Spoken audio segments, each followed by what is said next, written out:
Hello, this is the Chart Profit video. Friday 21st of October, we're about 2 hours into the trading day. I'm going to start off looking at this chart. This is a daily chart back to 2011. We're looking at the Aussie dollar, the black line, just a closing daily line, Aussie dollar in black, and we're looking at cash gold here in red, just to note the ongoing correlation between the two charts. So here we're looking at the Aussie dollar, where we've been since 2014, long downtrend. Is this a basing pattern here in the longer term? I think possibly it is. The two critical levels, if we just zoom in, as we said last week, we've had these levels actually for a number of months. We're looking at two important points of control, the 4-year here, spot 76.22 and spot 76.50, the major point of control. So this band here will be attractive for time. This chart likely to spend more time at this level, but I said if we could see the Aussie dollar printing time above that level, maybe a higher low, which we haven't seen yet, something like this would be a bullish pattern on a major point of control and confirm the possibility that this is a basing pattern. I did say with the current strength in the dollar itself, possibly not yet. We did see earlier in the week a couple of bars printed above that level. We're weaker today with the strength in the dollar, which we'll look at. But in the longer term, this area here is just an interesting level for time, price, sort of controlling price to emerge at. So I think longer term, if we see over time price printing some time above this level, that would be bullish. But because it's such a critical area of price here, if we see price back below this level, obviously very much not interested in the long side. The reason I showed this and the correlation chart at the start there, just I'm also seeing possibility of, well, we're looking at gold here, GLD, the gold ETF. So let me just start at the start. The major point of control has migrated, but disappointingly very slightly, just a little higher to 119.84. But that is a really interesting level. And although that hasn't done much with regards to this value area high at the top here, 129.79, if you recall last few webcasts, I was thinking that if we saw some more time here, it might lift the point of control up to that level, and the value area high would climb considerably. That hasn't happened.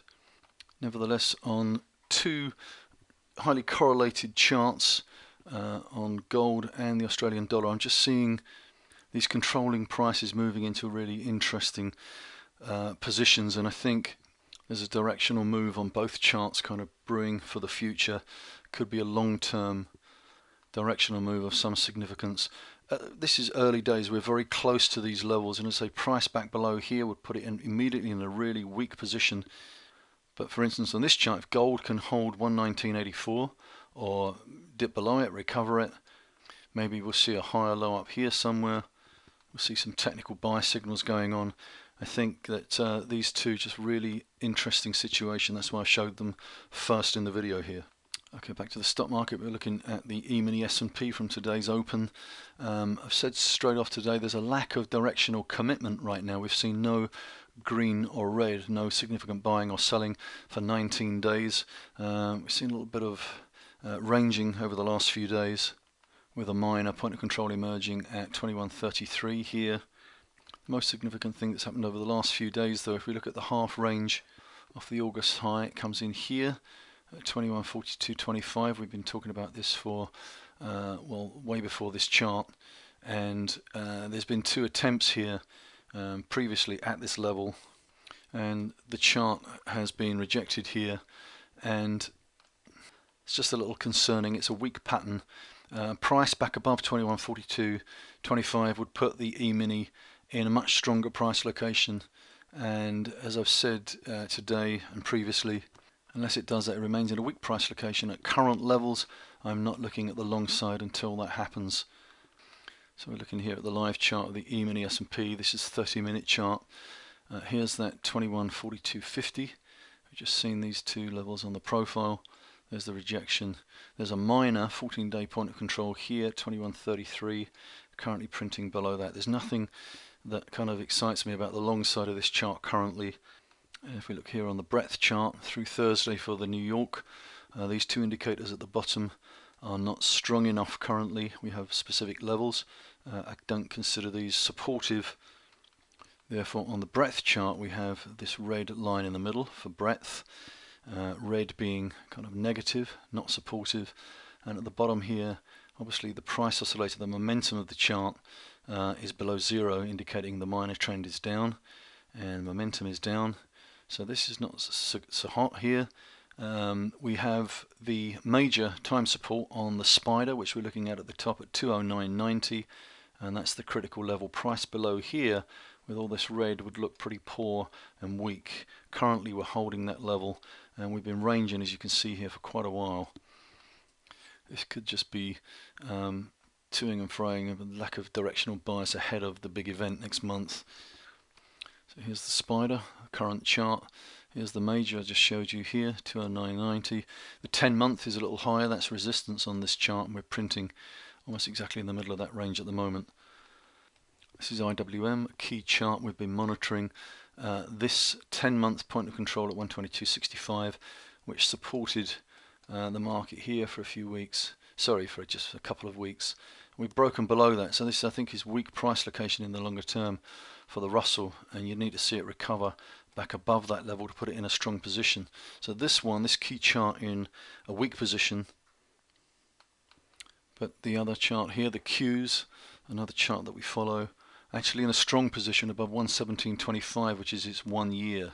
So one way or the other, I think, and again it could be not yet, that something will trigger either this chart back below this level or the Russell above its own level. We just need to see some confirmation for more of a general kind of market forecast. This is the T-bond ETF TLT. The big support, as we know, is here at 130.77. We follow this chart each day in the pre-open. We're holding that currently. We saw this rejection at the 4-month here, which is a really weak pattern, and a swift decline down here. Price below 130.77 would put this chart in a much weaker position, and you'd have to expect it lower. Currently we're holding that major level. This is the oil fund ETF USO, still holding above the major at 1078, so this is strong price location currently for this chart. We look at this though, just back in last week's ebook, we're looking at the crude oil commitments of traders data here, and you can see that currently the commercials taking a pretty dim view of the prospects for oil. Meanwhile, the large speculators are very bullish. That's the blue line here, so commercials in black, the large speculators in blue. These are trend followers, and it's fine to follow the trend with them until they reach an extreme, which is often, when it gets above previous kind of multi-month high, which it currently is, and the commercials being pretty much the smart money, when their level falls to their net position, falls below a previous low. So we're in a situation here where the smart money looks pretty bearish, and the trend followers at an extreme look very bullish, and that's a contrarian kind of situation. Especially interesting with oil being such a focus over the last few months. But as I said earlier, as long as the chart holds above 1078 USO, it's in a strong price location here. Looking here at the dollar index, this is a really important high on the chart. This low gives us this halfway point, was resistance here and here. The 2-year emerged at 95.57 in here, and then we broke above that previous proven resistance, and dollar has been heading upwards and onwards, and currently reaching its high level, I think, since January, highest level since January over here. This is a daily chart of the British pound since we can see the Brexit move over here, and the 4-month at 129.71 emerged in here. We then saw a further decline. If we just look at this on an hourly basis, this is an hourly chart back to the start of this month, and in here somewhere, just the minor point of control, the 1 month, migrated down to 122.92. So that's the first level resistance on this chart, very minor level, but we can say that if the pound dollar chart is printing below that level, it's in a weak price location, and We have to say that's similar to the E-mini. You can see here on this 60-minute chart, correlation between the two, between the E-mini and the pound-dollar chart, pretty tight. So weakness, or weak price location for the pound-dollar, weak price location currently for the E-mini.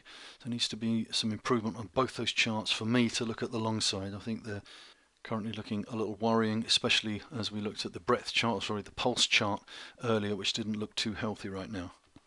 And we saw the dollar index really moving strongly ahead, and big component of the dollar index is the Euro FX chart, which is falling very quickly at the moment. We sort of anticipated this. We looked at the 4-year up here at 111.65 and the halfway point off this important low to this high, and I've been saying for a while that if we saw price below this level, that would be a really weak position and we should expect lower prices. That's currently what we're seeing. Wouldn't be interested in the long side of this chart at current levels until we saw the chart back above 111.65. Just want to finish looking at the Ridex data that we follow each day in the pre-open. The other charts, the Investors Intelligence, the public poll from AAII, are in the ebook. Not that exciting at the moment. So just want to concentrate on this to finish. The Ridex Majors Assets Ratio, as I call it. The actual ratio itself hitting a 7-month high back here in August, as we know, which approximated to the top of the market here. The retail investors just getting a little excited as the S&P broke out up here. This being my most reliable contrarian sentiment indicator. And if we look at the Ridex bull fund assets in isolation, as I said earlier in the week in the pre-open, if you just look at the bull fund assets, they actually hit a 9-month high earlier this week. Again, this is usually a contrarian indicator. And although bear fund assets in isolation, bear fund assets rallying just very slightly, they're still historically pretty low, very low. Okay, we've seen some, I think the charts are getting more interesting right now. Looks to me like the big picture is sort of preparing for something. I think we know what that is, and I think we're sort of calling up here for some big moves, some directional moves. We just need to monitor the important levels and make sure we're on the right side of it. Okay, that concludes. Once again, let me wish you a good weekend and thank you for watching.